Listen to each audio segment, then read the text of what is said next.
Hello, ladies and gentlemen. Welcome back to HIMediaTV. I am your host, Evan from HIMediaTV, and today I want to talk to you about Diablo 4 Vessel of Hatred. Needless to say, normally I wouldn't normally do this as an audio only sort of. Let's knock the sound down just a little bit, just for sanity's sake. Now, normally when we talk, I've done quite a run of ARPGs recently. I first dipped my toes into Path of Exiles, which I liked a lot, as well as into Path of Exiles 2, which I liked, technical issues notwithstanding. And I came back to Diablo 4 on a lark. Well, needless to say, the stability options of it have been immensely fixed, and I covered that to a degree in my previous review, just coming back to Diablo 4. Now, what I want to talk about here is the DLC, Vessel of Hatred. It is, I think, you can get, I think it's a 30, 20, 30, $40 upgrade, something like that. It's fine. And you get, I want to talk, let me talk about the story a little bit first, because I feel like that is more pertinent to a degree. For one thing, the compared to previous, like Diablo 2, Diablo 3, even with, Diablo 3's, expansion, Reaper of Souls, I think it was, the story aspect and storytelling was significantly better to a intense degree. Like, I'm not gonna, I'll fight anybody on that compared to the base game. And we sort of see a kind of similar thing with Diablo 4 here. Diablo 4 had a pretty compelling story, all things considered, with, interesting characters who, I'm not going to say I felt for them per se, but Nyrel very much is similar to a Leah, if we're being perfectly honest here. Except in this one, Nyrel doesn't die at the end. But there is still some heartache that, like, if I wasn't, just kind of like taking my time with it, I probably would have seen coming from a mile away in terms of betrayal.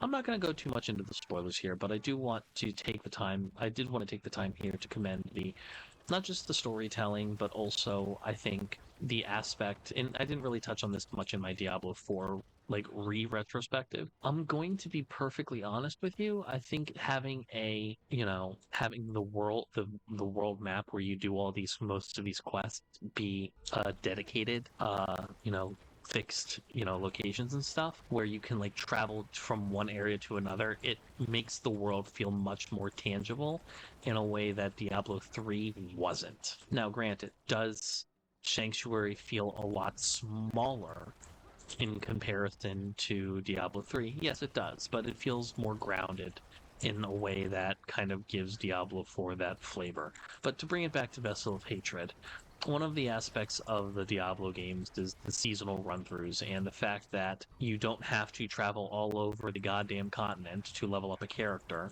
as well as access the seasonal content is a godsend, if I'm being perfectly honest.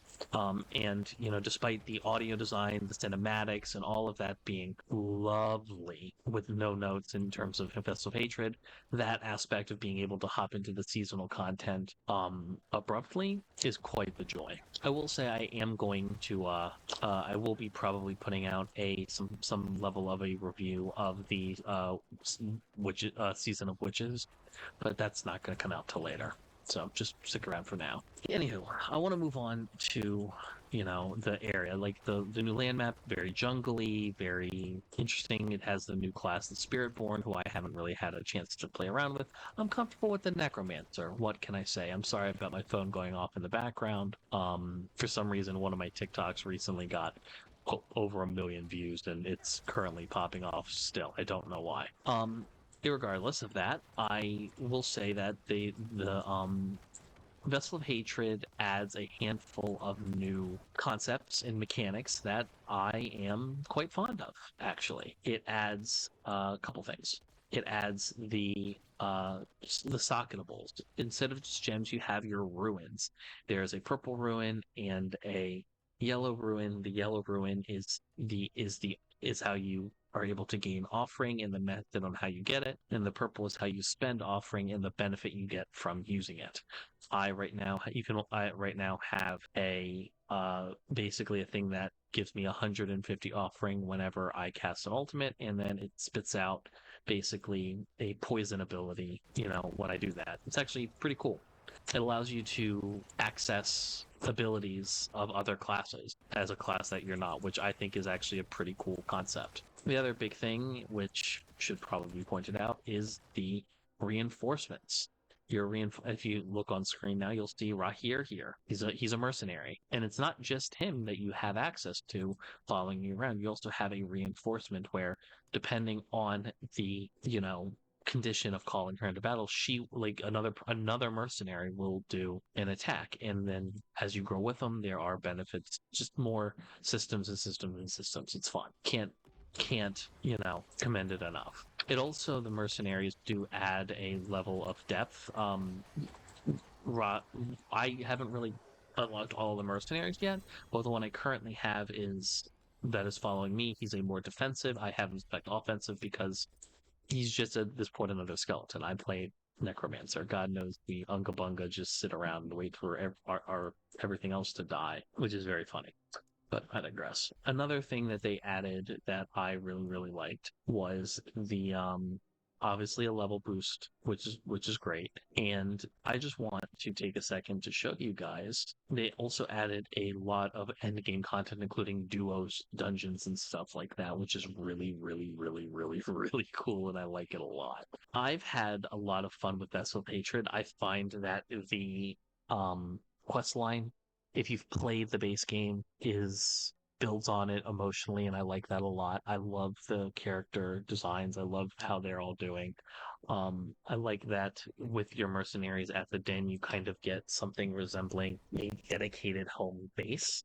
I do wish that there were more that the artifact, the pit, like the Nephilim rift runs, basically could be in more places than just there, but having a dedicated place that does genuinely feel more like home base for you as the wanderer does feel nice. There's plenty. The end game content that they added feels really good and interesting. Instead of just rifts, they also added what are ostensibly modified rifts that function, that are timed a lot more stringently. And if your timer runs out, your run ends. And you've got to be a lot quicker and a lot more spec for it. All in all, had a lot of fun with the Vessel of Hatred. The thing that really compelled me was the story, the cinematics. I literally was sitting through like 5 to 10 minute cutscenes and dialogue. And normally I'm not a fan of that, but I liked it here. I will say, there is still that underlying issue of the gameplay juxtaposed against the seriousness and gravity of the tone. And I will say one of the other things that I am a little concerned about is we what was ostensibly the final boss of the DLC didn't feel like the final boss, right? Like it felt cool. It felt good to fight, but there was no finale. Like, this is a Diablo game where we have not even got anywhere close to fighting Diablo. I feel like they were planning on doing multiple expansions, sort of building up to it, and this Tales wasn't what wasn't what it was going to be. And I have opinions about that. Like, are we not, like, there's this entire Jesus sequence with a primeval being loaded up in a dude that literally looks like Jesus, and we're not gonna get an end to that? I don't know. Vessel of Hatred added a lot of mechanics.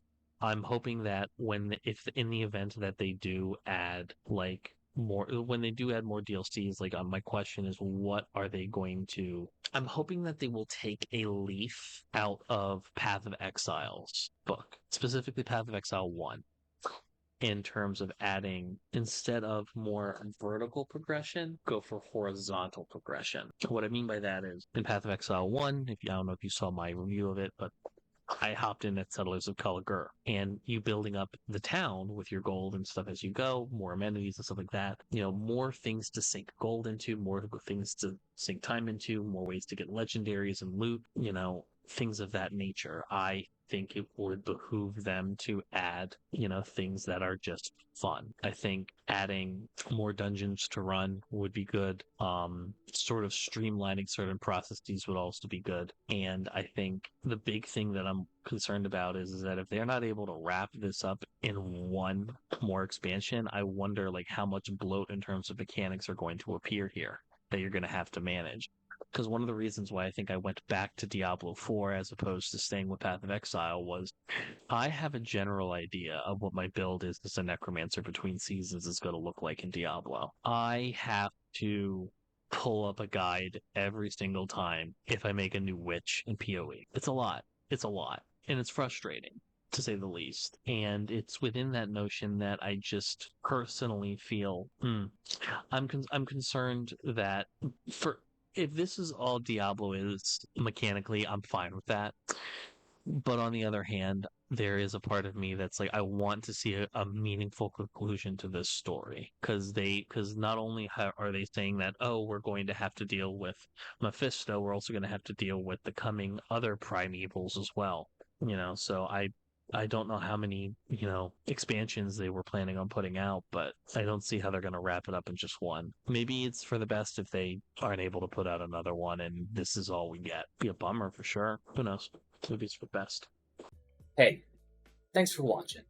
If you want to talk to me outside of this video, outside of live streams, or just join the community and be a part of it, you can do so at HIMediaTV/Discord. Discord links there. We'd love to have you. And given the financial situation of the economy right now, I know this is a tall ask, but if you have the scratch to spare, please consider donating and becoming a supporter at HIMedia.gg/tip.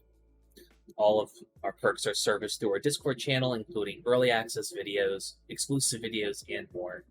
Your generosity is a blessing, and $1 a month is a boon to my mental health. Thank you so very much for watching. I appreciate you, and have a great day.